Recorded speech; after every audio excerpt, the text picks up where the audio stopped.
The hill we climb. And yes, we are far from polished, far from prestige, but that doesn't mean we are striving to form a union that is perfect. We are striving to forge our union with purpose, to compose a country committed to all cultures, colors, characters, and conditions of men. And so we lift our gaze not to what stands between us, but what stands before us.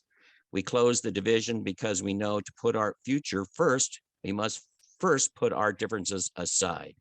We lay down our arms so that we can reach out to our arms to one another. We seek harm to none and harmony for all.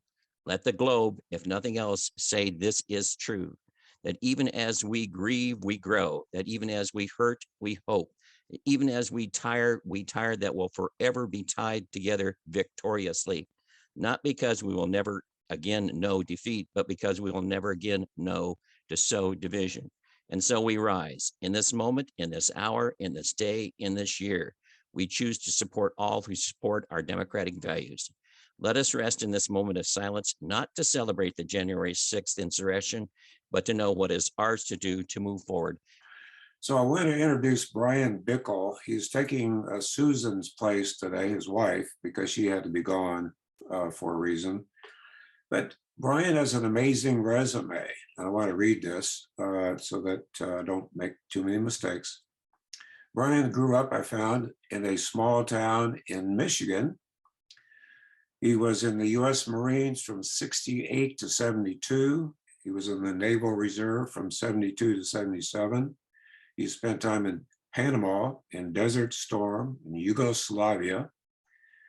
And then he started to university in the 70s, starting with the University of Arizona, where he got his undergraduate degree, and he got his master's degree at Texas Tech.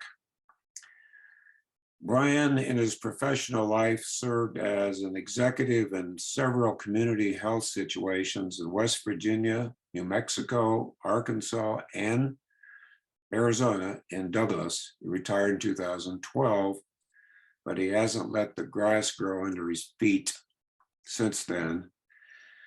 He has served on the Pima County Election Commission, the Hospital Council for Southern Arizona. I'm just admitting someone. Treasurer of LD9, a candidate for the Pima Board of Supervisors and for the Pima County Treasurer. Now he serves as the treasurer for the Pima County Democrats. He's also spoken about redistricting and several other topics. He's very knowledgeable. And he will be addressing the question, what can we do as Democrats in this divisive situation that we have in the country and locally? So now we'll turn it over to Brian. Thank you for the opportunity to speak, George, Paul. This is kind of a depressing subject for a lot of people right now. I've told my wife on numerous occasions, quit being so emotional about it. We took it in the shorts. Let's figure out what we're going to do to keep it from happening again. And with a little bit of history, that's going to be the focus of the presentation today. 2020 Arizona Independent Redistricting, the aftermath.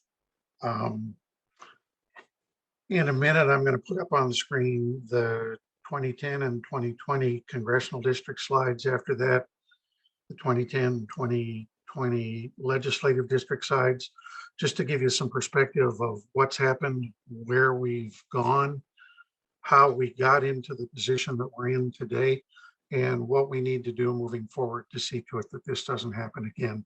And that's going to be a significant challenge. On the left side of your screen, you see the congressional districts that we're currently dealing with.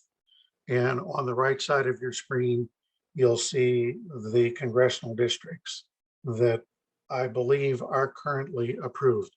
These don't show up on the Timmins website as the approved maps. They are not available yet, but this is the last draft version of the maps they had out there. As you can see, they decided to reached down into Cochise County to pick up some Democrats and pack them into Raul Grijalva's district. They kept all of Santa Cruz County in there. They took Republicans out of the northern part of Pima County. This part of CD1 is now part of what right now is CD6. They took some of the Republicans out of the northern part of Maricopa County away from Raul Grijalva and put them in with Mojave County. The big change they made in the northern part of the state, if you'll notice in 2010, virtually all of Yavapai County is in CD4. This time it's in CD1. And CD1 kind of grew from the south side of Phoenix, came around to the northwest side of Phoenix. If you look at this, what we've called the begging hand, the elephant's trunk, the water pump handle, whatever you want on CD6, you notice it claws its way all the way up into Casa Grande, hunting for Republicans. This district is significantly more Republican now than it has been in the past. This has been a toss-up district as CD2. We've had both Republican Martha McSally, Democrat Gabby Giffords, Democrat Ron Barber, and most recently, Democrat Ann Kirkpatrick elected out of that district. But it's been a very, very competitive district. It is no longer competitive. When they took all of Bisbee and a big portion of Douglas excuse me, out of that district, that's the Democratic piece. Everything else is Republican piece, and they went chasing Republicans well up into Maricopa County, or into Pinal County, excuse me. It's a map that's going to from a 5-4 Democratic legislative district to probably at best a 5-4 Republican district, and a lot of people think it may go as much as 6-3 Republican district.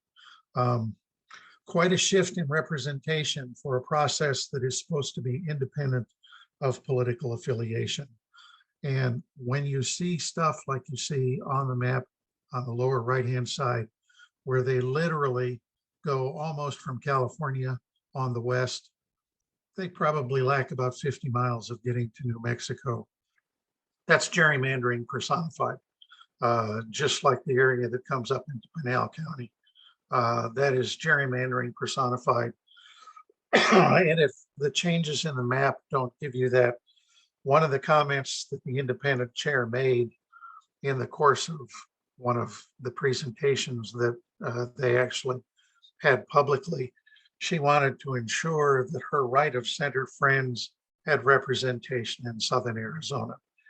To me, that is an admission of gerrymandering. So we didn't have an independent redistricting commission this time. We had a 3-2 Republican commission, in my humble opinion, and that's all that is my humble opinion. But the chair was a registered Republican until about 4 or 5 years ago. So she definitely let her former political experience show through in the course of the redistricting process. The legislative districts, if you just kind of sit back and look at them, it doesn't look like they changed all that much.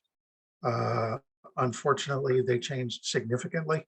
One of the things when you're trying to carve up 4.5 million people in Maricopa County into about 23 legislative districts, they aren't very big geographically, but there's essentially the same amount of people packed in all of those legislative districts. So probably the closest one to remaining the same was what's now LD6, or LD6, which is the Navajo Nation and a good part of the San Carlos Apache Nation. You'll notice that they again cobbled Bisbee into LD21, which most of you will know as LD2 right now. your district isn't quite as bad as the one we encountered when we moved back to Arizona in 2009. Before they did the 2010 maps, I believe we were LD 8 in Cochise County, and that district took this little sliver along the border and ran through Pima County all the way up to Buckeye. So it's not as bad as it has been, but it's considerably worse than it was.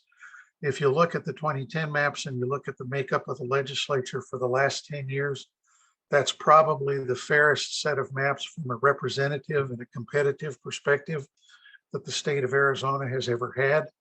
And this commission really didn't care.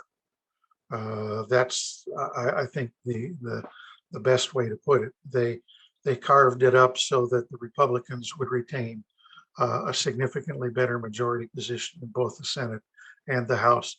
Probably the most notable thing, and I know it's hard to see on this map, but if you look at the 2010 map, you'll notice that we had LD9 or LD10, LD9, and LD3 were all completely within Pima County. We are down to, I believe it's LD18 and LD20 that are completely within Pima County. And what used to be LD3 has now become part of what was LD11, and they've basically cobbled it even further up into Pinal and Maricopa County. So it's a quasi-competitive district, but it's taken it from a very solidly Democratic district to, at best, a competitive district. So what happened that got us into the position that we were in with the redistricting commission this go round? One of the things that we consistently do mistakenly is we assume that people that serve in public service are people of integrity. And if the Republicans haven't shown us anything else over the past 10 or 15 years, that's absolutely not true. It all started with Governor Ducey's election and his strategy for filling commission seats on the commission of appellate court appointments. Those are the people that appoint Superior Court judges throughout the state of Arizona. And you say, well, what effect does that have on the redistricting commission? It is also the same organization that vets that apply to serve on the redistricting commission and comes up with the 10 Republicans, 10 Democrats, and 5 independents that ultimately the choices are made from to come up with the 5 people that serve on the independent redistricting commission. What Governor Ducey did up until this past, I believe, June, was appoint nothing but Republicans and independents to that commission. He finally acquiesced to some political pressure and appointed a Democrat this past summer. But to the best of my knowledge, that's the only Democrat he's ever put on that commission. And it's perfectly legal based on the way the law is written. The requirements are that you can't have more than a certain number of public members and a certain number of lawyers serving in the same political party. And he certainly saw to it that that didn't happen. But I really question the independence of the independent members that he appointed to that commission. They in turn appointed a very Republican Chamber of Commerce heavy number of the 10 Republicans that were to be chosen, the 2 chosen to be on the independent redistricting commission. And they very much went after David Meal to push an agenda for Southern Arizona. And he did it extremely well. I wish we'd had another Democrat pushing a little bit harder than we did. Shireen Lerner got to the point where she fought hard, pushed back hard, but soon found that it was virtually impossible to change Commissioner Newberg's mind. So we ended up with this They call it a crescent. They would like to call it a white Christian crescent. If you've been to any of the public hearings, it starts in Marana and Casas Adobes, goes over Mount Lemon all the way over to the far northeast corner of Pima County and comes all the way down to I-10. Not competitive. It decidedly leans Republican. It's about a 60-40 Republican district. It has a mountain range in the middle of it. They were very concerned about South Mountain splitting up an LD in Phoenix, but it didn't seem to bother them that Mount Lemon was going to divide this district in half. Part of their justification also for splitting Santa Cruz County in half is, well, the Santa Ritas run through here and we don't want to split the county, or we want to keep the people on the east side of the mountains in one district and the people on the west side of the mountains in the other district. Their rationale, their reasoning, their excuses for doing what they did made sense only when they wanted them to make sense. So it's a situation that has been brewing for a long time. I had a very interesting conversation with Colleen Mathis, who was the chair of the 2020, or the 2010 Independent Redistricting Commission. And I said, you know, what my focus and what I think the Democratic Party's focus needs to be going forward is to fix the political infrastructure that we've got, so that we don't continually have a one-person redistricting commission, which is what we had this year. You know, she consistently voted with the Republicans. So when you've got 2 Republicans and 2 Democrats and 1 independent chair, we will assume that the Republicans and the Democrats aren't going to agree on much. And if the chair is constantly voting with the Republicans, you essentially have a one-person commission. So what do we do going forward to keep this from happening again? We need to get an initiative to amend the Constitution yet again, as far as the redistricting commission is concerned, and go from a 5-person commission to a 9-person commission, where you have 3 Democrats, 3 Republicans, and 3 people of a party other than the 2 major parties in the state of Arizona. And that's the way the statute currently reads. It doesn't say independent. If you were a registered Green or a registered Libertarian, you could have been the 5th person on this commission. But historically, we've never had those parties represented. It's always been independents. And I keep telling people Arizona does not have an independent party. Those are people that are no party declared. That eliminates the ability of the independent or not so independent chair to sway the decisions of the entire commission. And at least there needs to be a reasonable discussion. And it's going to take a 5-4 majority in order to come up with a meaningful map. So you're going to have to sway at least 2 of the 3 independent commissioners, not just one of them, or not just the only one.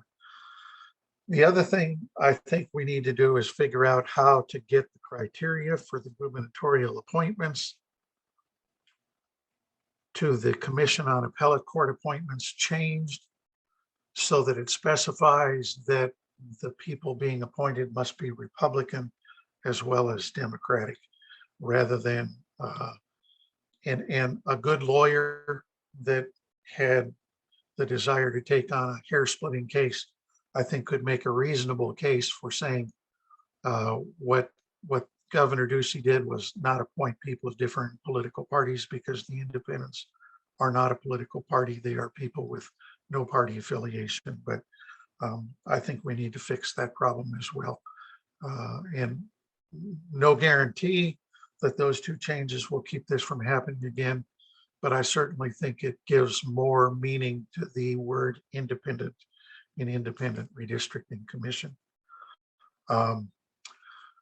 I would like to close this portion of my presentation with a quote that I heard from Winston Churchill the other day that I think very well represents the situation we're in right now. Success is not final. Failure is not fatal. It is the courage to continue that counts. And admittedly, we don't have the magnitude of the problem he had with World War II, but it's very possible that we may end up with, on a national basis, problems that are even greater than what he dealt with. This is the Esri map of the congressional districts. This is on the Timmons Group's website. You can see here CD6. If you go down to the demographic data, is about, call it a 48-52 district now. So it's competitive, but it's going to take a good Democratic candidate to win in that district. And if you look over toward the west, you're going to find that LD19, right about the Green Valley area, runs through that district. So you guys are going to have to do some significant campaigning to keep that district Democratic. This area up here, and it could be that they picked up Green Valley, I don't know, but this is the Sahuarita area in South Tucson. That's in Grijalva's district. That's a voting rights district, so that's going to stay pretty solidly Democratic. You'll notice that the Navajo Nation, what was LD1, now doesn't really broach the Pima County line very much. This little itty bitty bump you see here comes down in. I don't think there's any voters in that bump, but it looks good that they can say, yeah, it still comes down into Pima County. But mostly it's in, no, Pima County's all the way down here. So this splits up Pinal County. So some of you are going to find yourselves in CD6, which is where I am. Not very happy about that. I have a little bit of a story to tell you. One of the candidates that I look to run in this district on the Republican side, I fully expect Shelley Kice to run. She is the current chair of the Republican Party, and she lobbied real hard for the commission to create a district that she felt like she could win.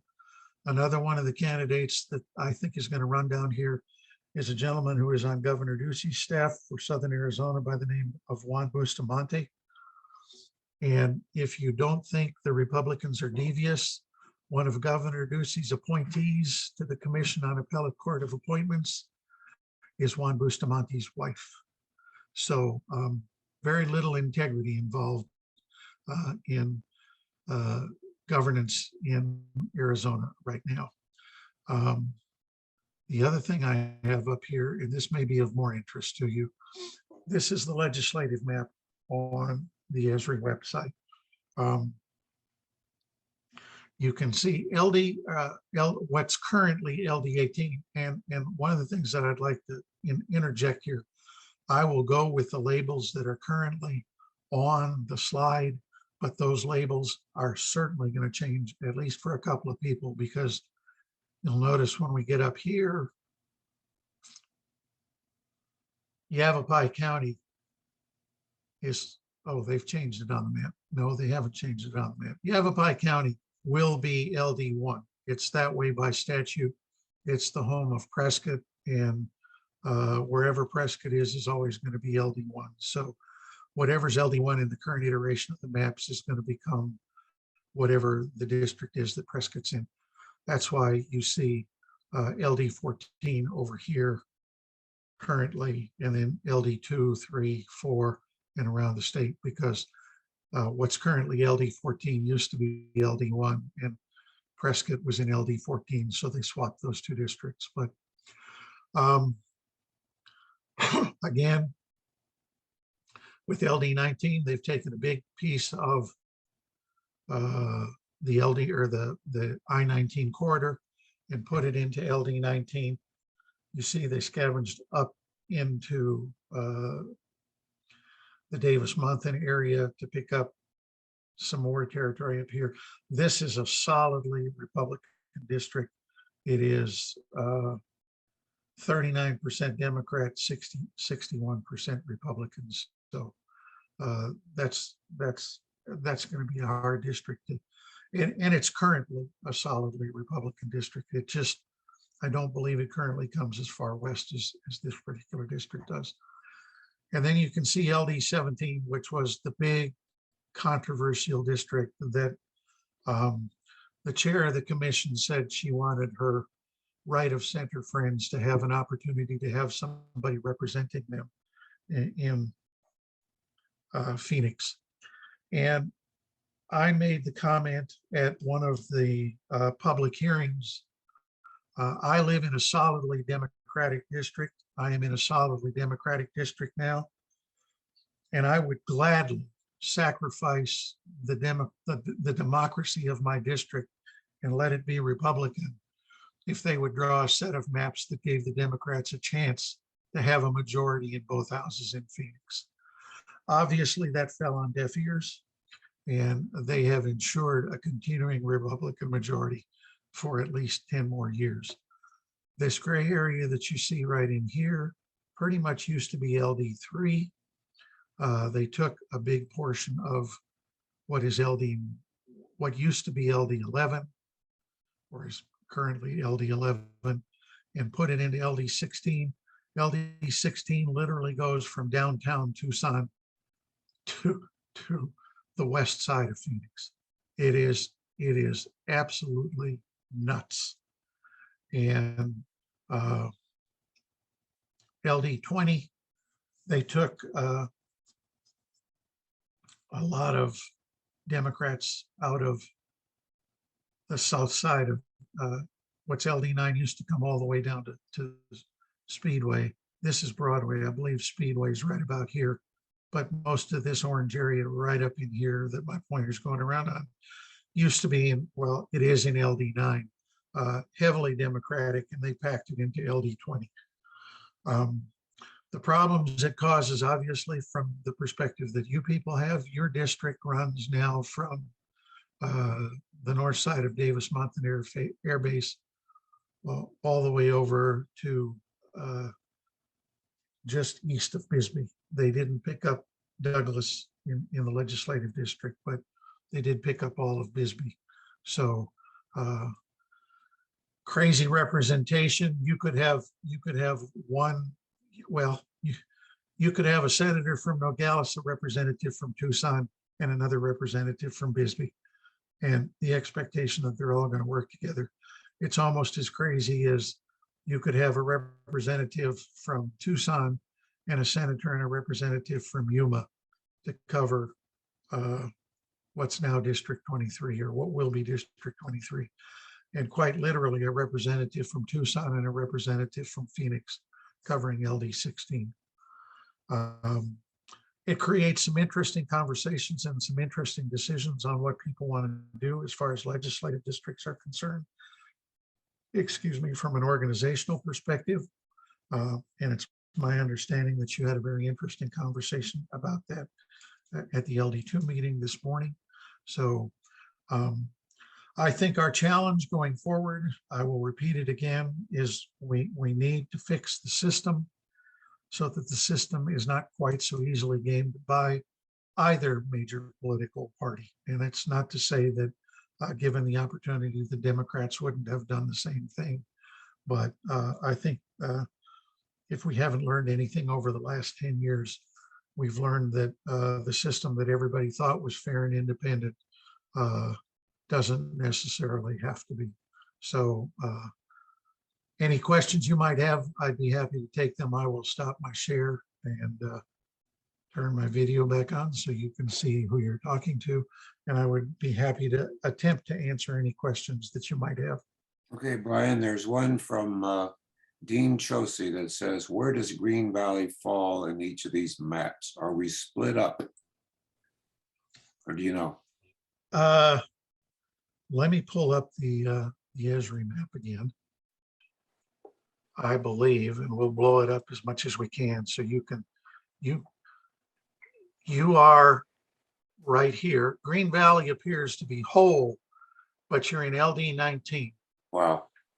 So you're in with all of Cochise County. Now Sahuarita is in LD 21. So rather than the two of you being together now, if you look at the Sahuarita Green Valley area, it is split in half. Has a question, please either raise your hand, put in a chat. And you recommended, Brian, correct me, and to clarify it, an initiative so that we had 3 Democrats, we could have 3 Democrats, 3 Republicans, and 3 not independents, but other than Republicans and Democrats on a Correct. commission. Yeah, Prop 106 was an amendment to the Arizona Constitution. And the requirements for the makeup of the commission are part of Prop 106. So if we want to change it from 2, 2, and 1 to 3, 3, and 3, it's going to require another amendment to the Constitution of the state of Arizona. So it's going to require an initiative to make that happen. So to proceed on that specifically, you would have to get have signed. Yes. Petitions. Yeah, we have to get petitions and a certain number of signatures for that to happen. Correct. Okay. Unless you could get the legislature to make it a referendum, and since the legislature is going to continue to be in Republican hands, I don't think that's going to happen. Okay. Question from Arlene. Do you foresee legal challenges? I hope so, but I haven't heard any rumblings about anybody taking them on yet. I was hoping the state party would, and I am not privy to what the state party is doing or not doing. They've been pretty close to the chest on this one. They may sue. League of Women Voters is looking at the potential of doing something, but their financial resources are only so deep. So I don't know. And I don't know that there's one of the things that we had going for us in 2010 that we no longer have going for us is we had pre-clearance requirements in 2010, which meant that the Federal Election Commission had to approve the maps that we drew. We no longer have that. When the commission is done drawing the maps, they are the maps. So, and we can thank the Supreme Court for that when they gutted the Voting Rights Act in 2013. Wow, that's all right. Can you explain that just a little for those of us who may not be as familiar? There was not a perceived and actual problem with gerrymandering in the late 20th and early 21st century. And what the federal government did when they passed the Voting Rights Act in, I believe, 1967, they had a provision in there that certain states with a history of gerrymandering primarily on racial lines had to have any maps that they drew pre-cleared, and those maps were primarily in the deep, or those states were primarily in the deep South. Arizona was one of those states. Texas was one. I don't think it got all the way up to the Mason-Dixon line, but Alabama, Georgia, Mississippi, Tennessee, all required to have their new congressional and legislative districts pre-cleared by the Federal Election Commission. And when the Supreme Court struck down the portion of the Voting Rights Act that they did in 2013, they said there no longer was a need for pre-clearance, or not based on the criteria that were in the original Voting Rights Act. So, and that's one of the things that they're trying to get passed in Congress right now is, I don't know what the name of the bill is currently. It's changed its name several times, but they're trying to reestablish the pre-clearance as far as the Voting Rights Act is concerned. So not a good situation right now. Well, thanks for that explanation. Another question, which may be impossible to, well, I don't know. Can we fight this? And I guess by doing what you said. We always fight. We may not win, but we always fight. When we first moved back to Arizona in 2009, and we got involved in the Democratic Party in Cochise County, my wife was retired. I wasn't. She was much more active than I was at that time.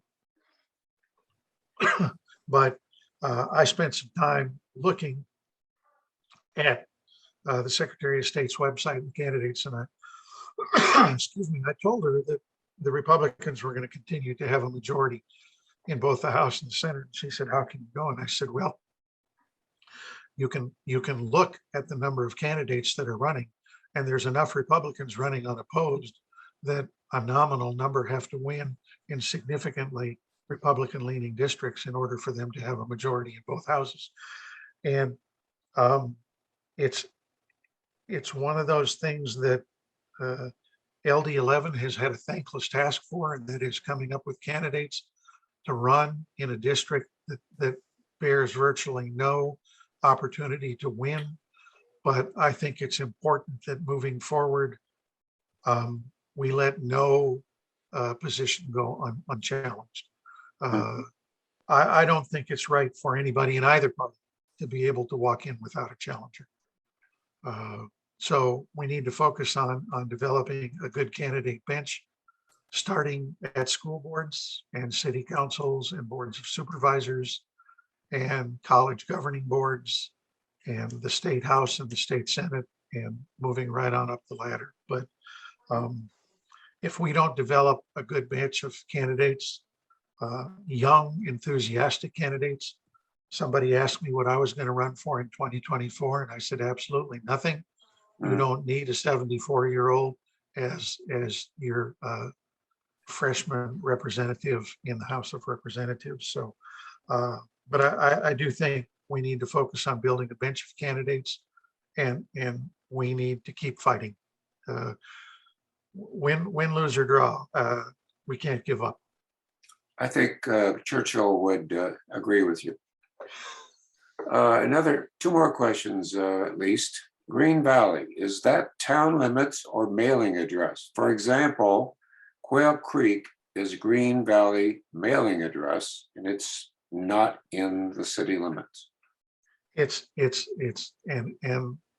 the short answer to that is it's neither one. It's where they draw the lines. Let me bring that map back up again. Yeah, Quail Creek's there on the east side of us. There, yeah. Right here. This is Quail Creek. Right. And Quail Creek is in LD9, just like Green Valley is. But Green Valley is yes, it's Green Valley, and they view themselves a village, just or a city like Vail does, but you're unincorporated. So you are not you're not recognized as an incorporated community because you're not. Sahuarita, on the other hand, is incorporated, but this poll is awfully slow, but if you get up here to Tucson, obviously, these are not the city limit lines of Tucson. So it is where they draw the lines, and it may or may not be on a governmental entity's line. It may not be on a street. They could go through the middle of a vacant lot if they wanted to. They're pretty free to do whatever they want to do. Okay. And the interesting thing is when you look at trying to deal with an area like the Tohono O'odham Nation, there's a lot of real estate there, but there's not a lot of people there.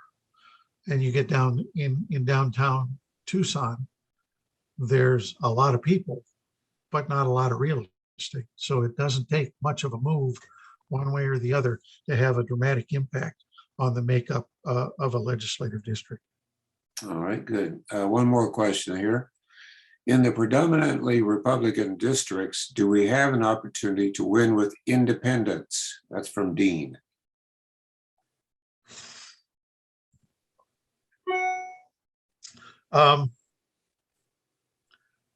It certainly would be something that I would focus on. And I've, when I was campaigning for both board of supervisors and county treasurer, when I would address a group, I would always tell them, if you want to know what to do, I said, learn to vote like Republicans.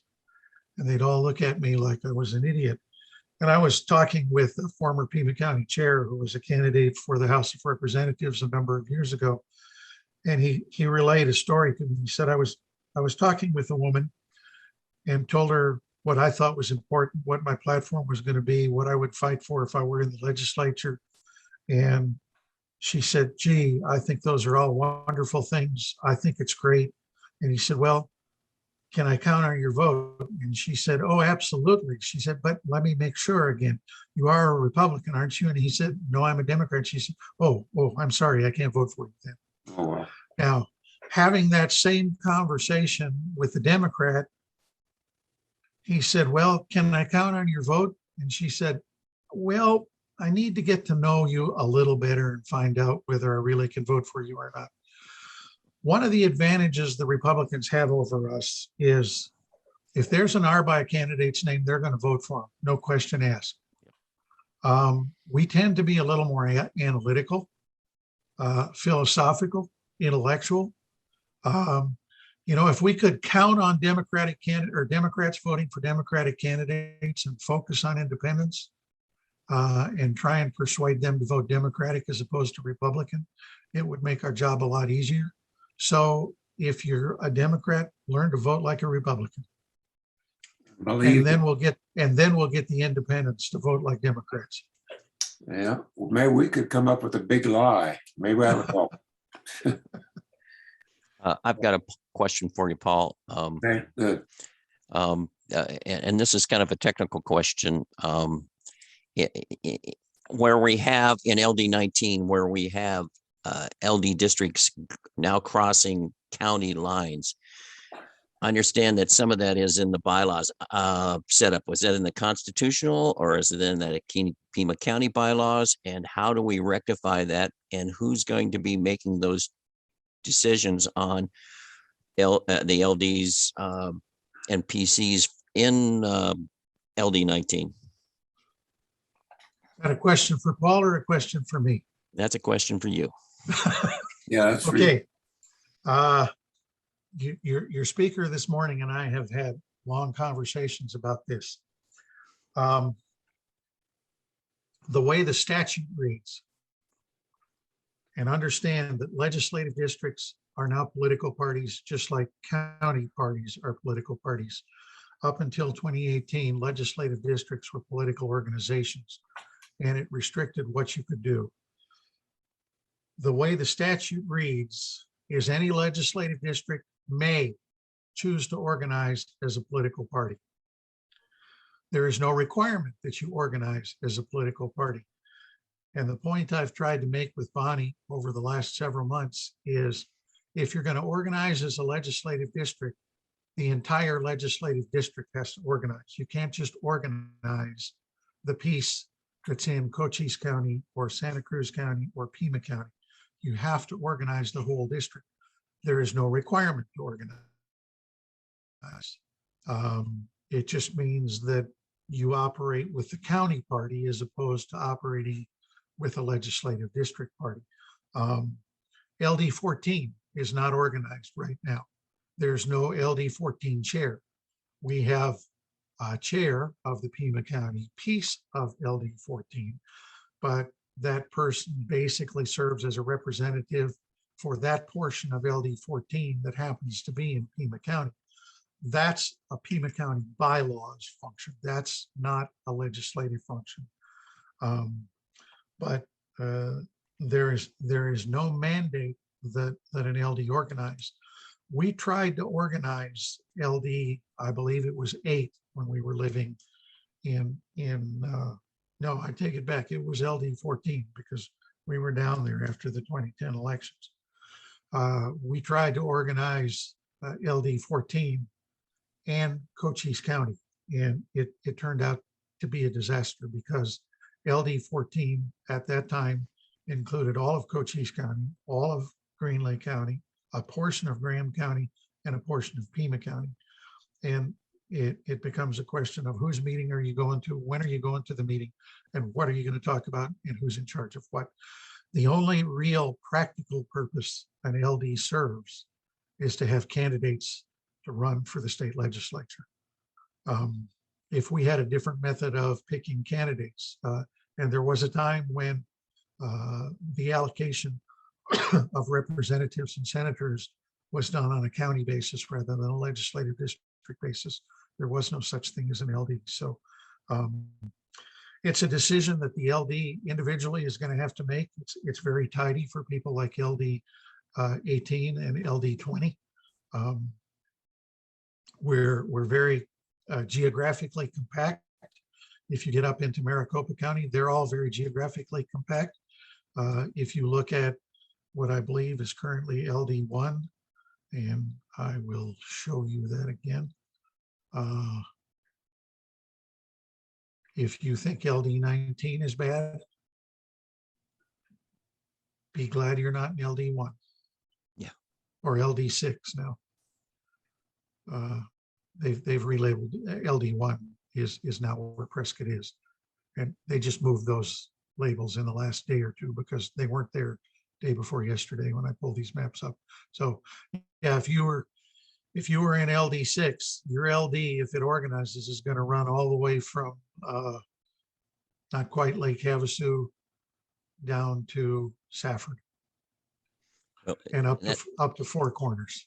Yeah, that's kind of what we've got here is in LD19 is out to Stafford or down to Sarah Vista, Yes. clear up to just south of Sahuarita. And I guess what I'm hearing you're saying is each county will have to decide if they want to have that LD cover all of 19, or they can break it down into political packs within LD 19. Is that, and who makes that decision? The county chairs? Okay, this is where it gets complicated, George. Yeah, I'm sorry. The county chairs have no authority over the LDs in statute. In statute. If you'll look at the statute, you'll find there is a section, and I believe it's 16-823. If not, I'll look it up and send it to you if I'm wrong. If you would. But it prescribes organization of legislative districts, and then right above it, which would be 822, describes organization of county parties. So there, and state parties as well are defined in statute. They are independent functioning entities. You can take the legislative district boundaries within Pima County of LD 21 and organize it as a PAC, but you cannot organize it as a legislative district. Okay. And it's the legislative district's responsibility to decide whether they want to organize or not. Now, you're going to have a situation where you've got people in Pima, Santa Cruz, and Cochise County trying to decide whether they all want to get together and play nice and be a legislative district. Maybe it'll happen, maybe it won't. I can tell you from past experience, having lived there, Cochise County probably would prefer to remain unorganized because they can then function as a county entity and not worry about what to do with in cooperation with the LD. Green Lake County, you got less than 10,000 people. And I think Sue Green has been the chair of Green Lake County since we moved back to Arizona. So, you know, it's trying to figure out how you have 3 county chairs dealing with one legislative district chair. Now, I will tell you the thing that it does say in statute is that if a legislative district falls in more than one county, the chair of the legislative district, should it choose to organize, is an ex officio member of the county committee of the county that has the plurality of registered voters. And what that means is if LD 21 decided to organize as an LD and the person elected chair of that LD was in Bisbee, and the plurality of registered voters in that LD are in Pima County, then the chair of LD 21 from Bisbee would be a member of the executive committee of Pima County. Mm.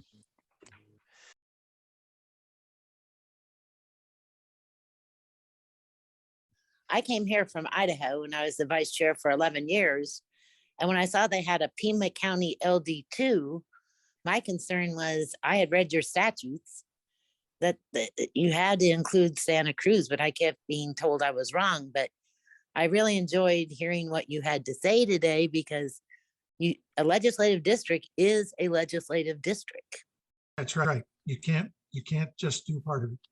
Yeah. I'm glad you understand that, Jeannie. You and I may be the only two that agree on that. Well, I just couldn't understand how you could have a Pima County LD2 and not invite Santa Cruz because they're part of the legislative district. Well, and you can't, and if you'll read the statute, and this is where it becomes clear, is the legislative district is made up of the precinct committee persons, and they don't use the politically correct term, they still use precinct committeemen, who live in the legislative district. Yeah, that's the same way we had in Idaho. Yeah, All precinct committee people belong to that legislative district body. that's right. And they have a right to vote for the officers of that legislative district. Yeah, thank you, because I think some of us have had it backwards or wrong for some time. So thank you for clarifying that for us. Paul, do you see any other questions? Yes, I do. And they're probably, I don't know how quickly they can be answered, but here's one. What's the source of these maps where you can look right down to the street level? Is there such a thing? Ones that I've been pulling up are on the Timmins website, which is the company that handled, they were the mapping agency for the Independent Redistricting Commission. I did quite a bit of work with the maps and submitted numerous maps to the commission, so I've gotten familiar with working with that program. I don't know whether you can still sign up to get an account with that, but that's where they are. And the unfortunate thing is I'm not smart enough to figure out how to share them with anybody, although I'm sure that's possible. There is a way, I think, to export them into Dave's or District Builder, which are two other redistricting programs that some of the people at the state party are much more adept at working with than I am. So Stephen looks like he's willing to volunteer to do that for somebody. Or maybe Steve has a question. You have a question, Steve? No, I have an answer. I posted In a the link chat. in the chat where you can go. It's the ArcGIS version maps for the IRC. Okay. There's the first set of maps is the congressional, and the next set is legislative, and they've got all kinds of wonderful data spreadsheets and links in that website, and then all the previous historical maps as well. Oh, I'm sorry. Steve, do you have anything else? Well, actually, I was curious. I've been out of the loop with Green Valley. Was surprised to hear there's Green Valley Democrats, and I'm wondering, in the chat, I did get that it's a new name, but I'm wondering, because of the boundaries and then being in different LDs and CDs, are the Green Valley Democrats now Green Valley in the sense of being in CD6 and LD19? And Sahuarita is going to be, those people are going to be in a different organization if they choose to have one? Right now, the Green Valley Democrats is APAC, and we will probably stay with that name. I don't see us changing it. It costs quite a bit to change the name and quite a bit of energy. So I hear it, and I hope the people in Sahuarita do form a PAC. We'll definitely support them, but Green Valley Democrats PAC will probably stay just the way it is for now. A link to the webinar registration for Quail Creek. So if you want to save that, you can save your chats. There's a little space down the bottom. It says with 3 little dots. You just click on those and that will save your chats. And you can save them. Everyone's chat is what I would suggest, and that will save it to your computer. Save your chats. 3 little dots. Okay. 3 little dots down in your chat. You have to open up your chat. Make sure you open up your chat. And bottom I see. right-hand corner, 3 little dots. I see. Okay, I got it. Just do that. And if you don't, I will throw the Quail Creek website in the chat in just a second. So you can click on it and go right to their website. All right. There was one more question, I think, before we wrap up. I'm not sure. So what we were told this morning concerning Green Valley and LD 19 is not totally correct. It's Angie, and I think I understand now from what Brian said, but this morning Bonnie was saying that when we reformed in 2010 or 2011, the whole thing of an LD2 Pima County and LD2 Santa Cruz was done incorrectly. But I think because in 2018, the whole state of Arizona redid all the bylaws because there were numerous things that were not matching the DNC bylaws. And that was when the changes was made. Is that correct, Brian? So that was 2018 that they decided. It's actually been that way all along. We just did it wrong. We just did it. The state party of Arizona. Yeah, the Democratic Party. So that was okay. And I don't know that the state party actually understood what was going on in Southern Arizona at that point in time, but LD11 did this. LD11 did the same thing. They organized the piece of the LD in Pima County, but not the piece of the LD in Pinal County. And you simply can't do that because the LD by law and that piece of the law did not change. The LD is made up of the precinct committee persons living in the LD, and it has nothing to do with where the LD is in relation to a county. So if you're gonna, there's nothing wrong with calling it the LD2 PAC of Pima County. It's just not an LD, it's a PAC.